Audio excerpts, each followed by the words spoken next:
kita semua. Saudara-saudari terkasih, hari ini Sabtu 20 Agustus 2022, hari biasa pekan ke-20, peringatan wajib Santo Bernardus Abbas Pujangga Gereja.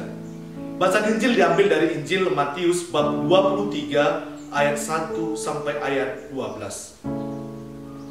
Maka berkatalah Yesus kepada orang banyak dan kepada murid-muridnya, katanya, ahli-ahli Taurat dan orang-orang Farisi telah menduduki kursi Musa.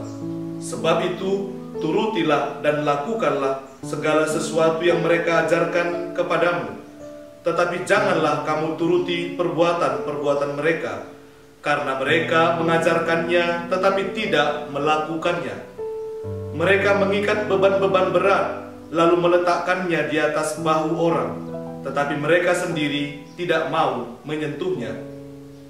Semua pekerjaan yang mereka lakukan hanya dimaksud supaya dilihat orang.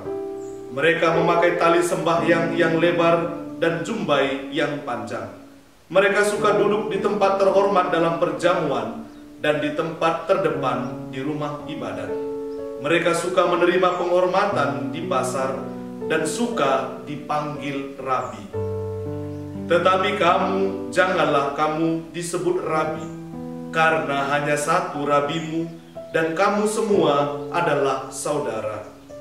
Dan janganlah kamu menyebut siapapun bapa di bumi ini, karena hanya satu Bapamu, yaitu Dia yang di sorga.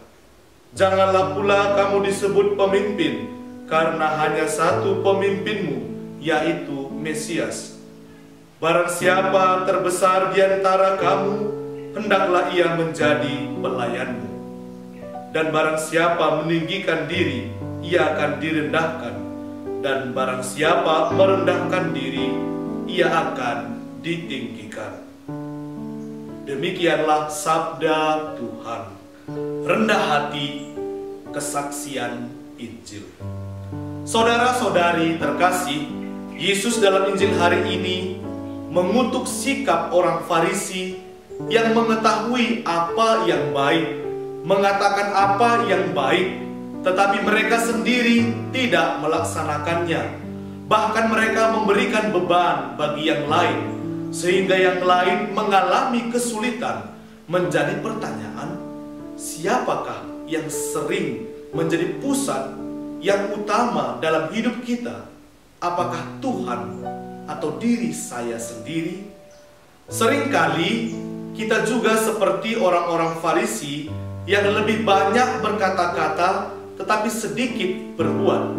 Lebih tahu tentang yang baik tetapi tidak melakukan yang baik, malah memilih untuk melakukan yang jahat yang bertentangan dengan kehendak Allah.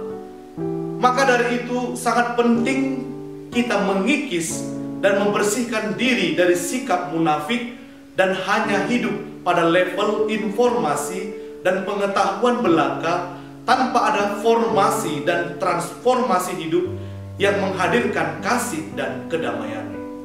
Kata-kata menjadi hidup ketika tampak dalam karya nyata. Demikian kata Santo Antonius Padua.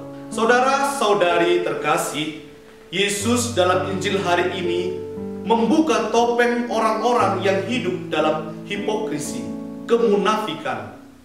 Semua yang menamakan diri pengikut Kristus dipanggil untuk mencontoh dan mengikuti Kristus yang hadir membawa sukacita dan damai.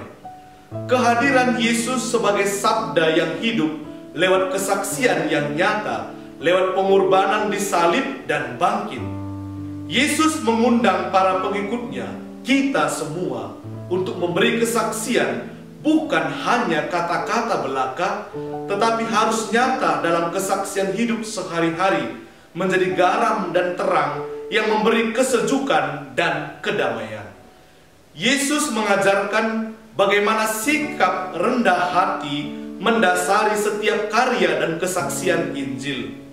Menanggalkan diri, bersikap rendah, sederhana, melayani yang kecil, miskin, dan terpinggirkan adalah opsi fundamental dari setiap orang yang menamakan diri sebagai pengikut Kristus. Sikap Yesus yang peduli kepada orang kecil, miskin, dan terpinggirkan, dan mengangkat mereka kepada kealahan, menjadi bukti bahwa Yesus menjadi saudara bagi kita. Sebab siapa yang meninggikan diri akan direndahkan, dan siapa yang merendahkan diri akan ditinggikan. Oleh sebab itu, kita pun dipanggil untuk menjadi saudara bagi semua dari satu Bapa dan Tuhan kita Yesus Kristus, yang telah merendahkan diri dan menjadi saudara bagi kita, mengundang kita semua untuk menjadi saudara bagi sesama dan seluruh ciptaan. Paus Fransiskus dalam ensiklik Fratelli Tutti, semua bersaudara, mengundang siapa saja yang berkehendak baik untuk bersama-sama merawat dan menciptakan satu bumi yang penuh dengan kedamaian, sukacita, dan solidaritas. Maka dari itu, kita senantiasa dipanggil untuk belajar dari Yesus, untuk menjadi saudara bagi sesama, hadir sebagai sumber kasih, pengampunan, dan damai, menjauhkan sikap yang mementingkan diri, mendominasi, apalagi memberikan beban bagi saudara-saudari di sekitar kita. Saudara-saudari terkasih, hari ini kita memperingati Santo Bernardus. Dia yang dikenal sebagai seorang pewarta, pembawa damai, dan penegak kebenaran. Ia dengan gigih membela kesatuan gereja. Santo Bernardus diutus ke Jerman dan Perancis untuk berkhotbah menentang ajaran sesat Albigensia. Khotbah-khotbahnya sangat berpengaruh dan tulisan-tulisannya mengilhami mistisisme pada abad pertengahan.